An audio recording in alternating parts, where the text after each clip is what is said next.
j'espère que vous allez très très bien. Comme d'habitude, je suis vraiment très content de vous retrouver en pleine forme pour cette toute nouvelle vidéo. Et aujourd'hui, nous allons nous replonger dans l'univers de Naruto. Et on va parler plus précisément de son rival, à savoir Sasuke Uchiha. Donc tout d'abord je vais vous citer quelques faits sur le personnage, des faits très connus et des faits un petit peu plus secrets.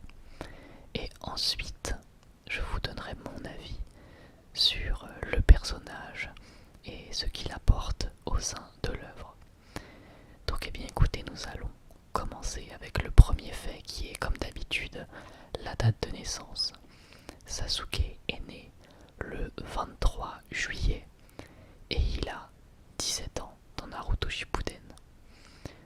Étant donné qu'il est né le 23 juillet, il est du signe du lion. Il mesure 1,68 m pour, attention, tenez-vous bien, 52 kg. Donc en fait c'est vraiment un poids plume. On s'attend pas du tout à ce qu'il fasse cette taille, ce poids je trouve. Mais c'est vrai qu'il n'est vraiment pas très grand, même si une fois adulte il mesure plus d'1,80 m.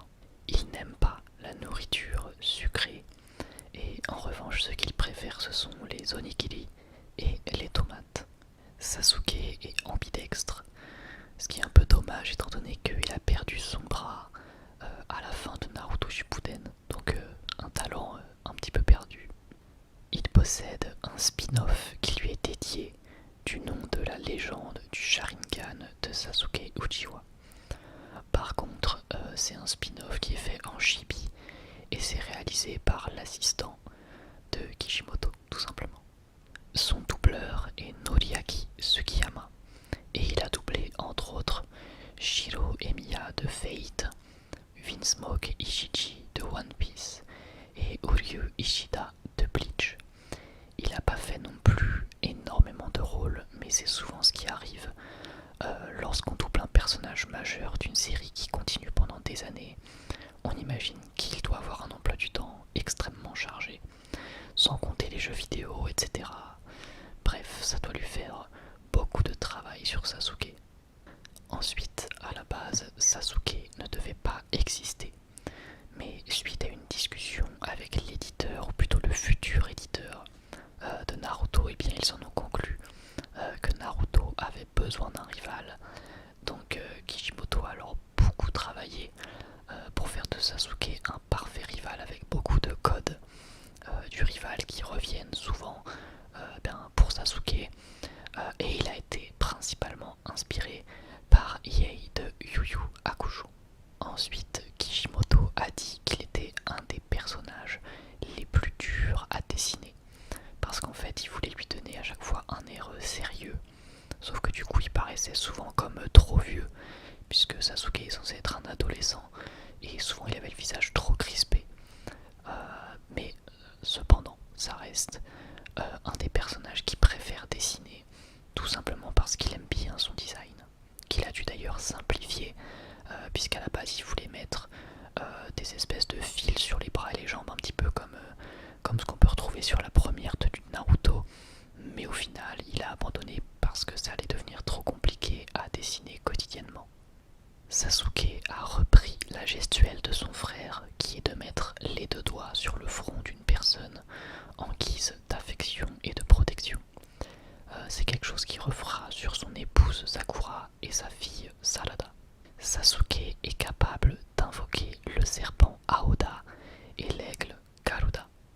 Lorsqu'il était jeune, Sasuke a fait quelques missions lorsqu'il était à Konoha et il en a réalisé au total 16, dont 7 de rang D, une seule de rang C, 2 de rang B et 6 de rang A, ce qui fait donc 16 missions.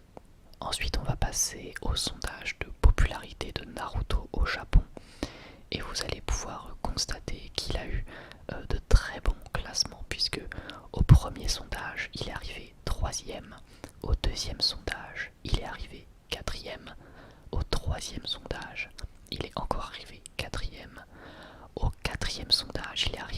troisième. Et par contre, au cinquième sondage, il est arrivé premier. Au sixième sondage, il est arrivé premier encore une fois.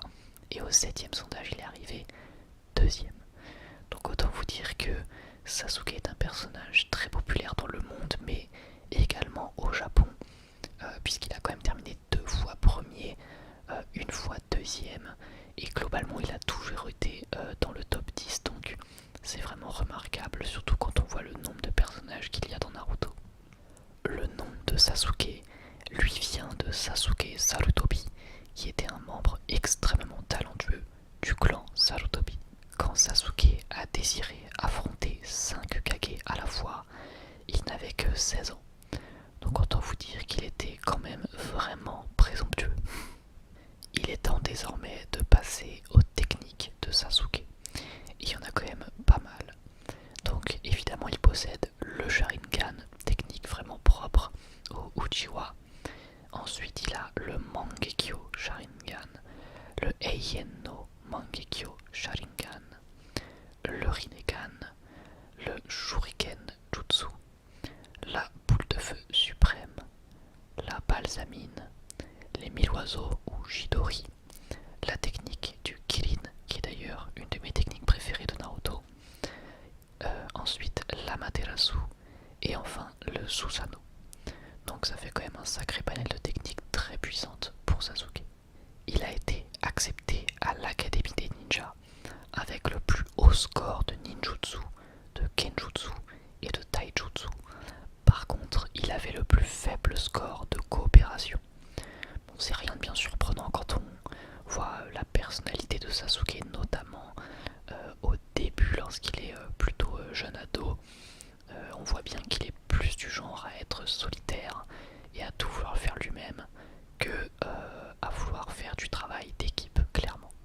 Son principal hobby quand il était enfant, c'était tout simplement de s'entraîner, et il aimait bien aller marcher aussi.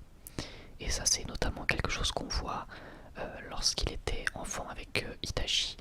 Eh bien, ils allaient souvent s'entraîner ensemble, et on imagine qu'une partie de son talent lui provient de ses entraînements avec son frère, lui aussi évidemment extrêmement talentueux. Ça relevait même du génie. Ensuite, le mot préféré de Sasuke, c'est Chikara, et ça signifie la puissance ou le pouvoir en japonais. En ce qui concerne Kakashi, il trouve que Sasuke n'est pas un élève qui est très intéressant, car il comprend et maîtrise tout de suite tout ce qu'il lui enseigne. Et ça évidemment, ça compte pour Kakashi, qui même s'il ne le montre pas spécialement, eh bien ça lui tient vraiment à cœur de pouvoir enseigner à ses élèves. Et avec Sasuke, c'est pas évident d'avoir un élève qui comprend toujours tout de suite. Donc ça faisait pour lui un élève, on va dire, un petit peu barbant. Contrairement à Naruto et Sakura qui eux mettaient évidemment beaucoup plus de temps à comprendre et à assimiler les enseignements de Kakashi. Et enfin, Sasuke désirera dans un premier temps tuer son frère, mais comprendra que son objectif était en fait erroné lors du décès de ce dernier. Il voudra donc par la suite détruire Konoha pour se venger, mais finira par suivre le chemin de la rédemption en retournant au village. Son rêve aujourd'hui est de réformer le monde des shinobi, ce qui est évidemment un objectif beaucoup plus noble. Voilà, j'ai terminé de vous citer certains faits sur Sasuke Uchiwa, et il est temps désormais pour moi de vous dire ce que je pense de ce personnage. Alors, j'ai toujours bien aimé globalement Sasuke, notamment dans la première partie de Naruto. Je le trouvais très classe, plutôt réfléchi, et mine de rien plus intéressant que ce qu'on aurait pu croire au début de l'œuvre quand on le découvre. C'est vrai qu'on utilise souvent l'expression Dark Sasuke, mais au final ça va quand même beaucoup plus loin que ça quand on découvre le personnage en profondeur. Et je trouvais que dans la première partie, le personnage était intéressant, il n'était pas seulement là pour être un rival, il n'était pas seulement dark justement, il apportait aussi quelque chose, il se joignait, on va dire qu'il jouait le jeu de l'équipe, il apprenait à faire du travail d'équipe avec Naruto et Sakura, et c'était globalement un personnage qui, je le trouvais, était plutôt intéressant. Et puis en plus il était franchement stylé, et moi j'ai découvert Naruto quand j'étais ado, adolescent, donc ce côté-là comptait bien évidemment. Et ensuite, lorsqu'on est passé à Naruto Shippuden, eh bien, dans les souvenirs que j'avais, c'était que le personnage devenait justement un petit peu moins intéressant puisqu'il finalement s'était abandonné aux ténèbres et je trouvais que c'était un petit peu facile au final, même si ça redéfinissait complètement l'objectif de Naruto. Donc on va dire que ça pouvait relancer un petit peu l'intérêt de la chose, remettre beaucoup d'enjeux en ce qui concerne le développement de Naruto. Mais c'est vrai que pour Sasuke, il me paraissait un petit peu comme un personnage pas spécialement intéressant lorsque j'avais vu Naruto Shippuden. Cependant, j'ai récemment revisionné quasiment l'intégralité de Shippuden, j'ai zappé tous les passages dont je me souvenais très bien et re-regardé les passages qui m'étaient un petit peu plus flous. J'ai fait ça il y a quelques mois et le personnage Sasuke a pris très sincèrement une autre dimension en ce qui me concerne. Je trouve que le personnage est vraiment un des mieux développés de Naruto. Pour moi, tout prend sens vraiment.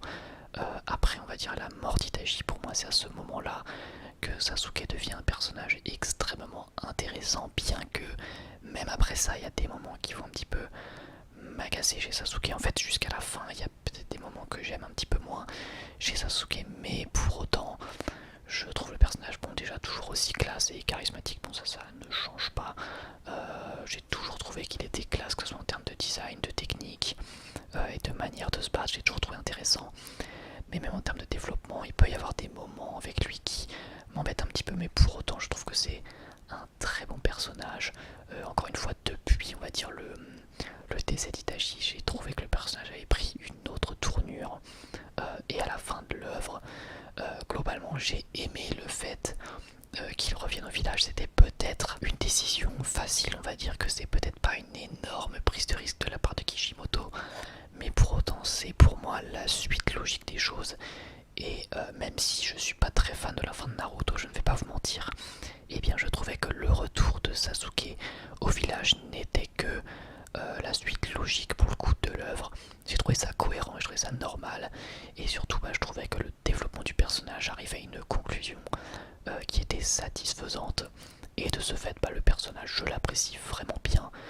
D'ailleurs c'est pour ça que je vous fais une vidéo dessus, hein. Vous le savez que en général, et c'est pas en général, c'est je vous fais à chaque fois que des vidéos sur des personnages que j'apprécie, parce que sinon j'aurais un petit peu du mal à vous en parler si je détestais un personnage. Mais bon, pourquoi pas un jour faire ça, pourquoi pas un jour parler d'un personnage que je n'aime pas, on sait jamais, peut-être que ça pourrait être intéressant.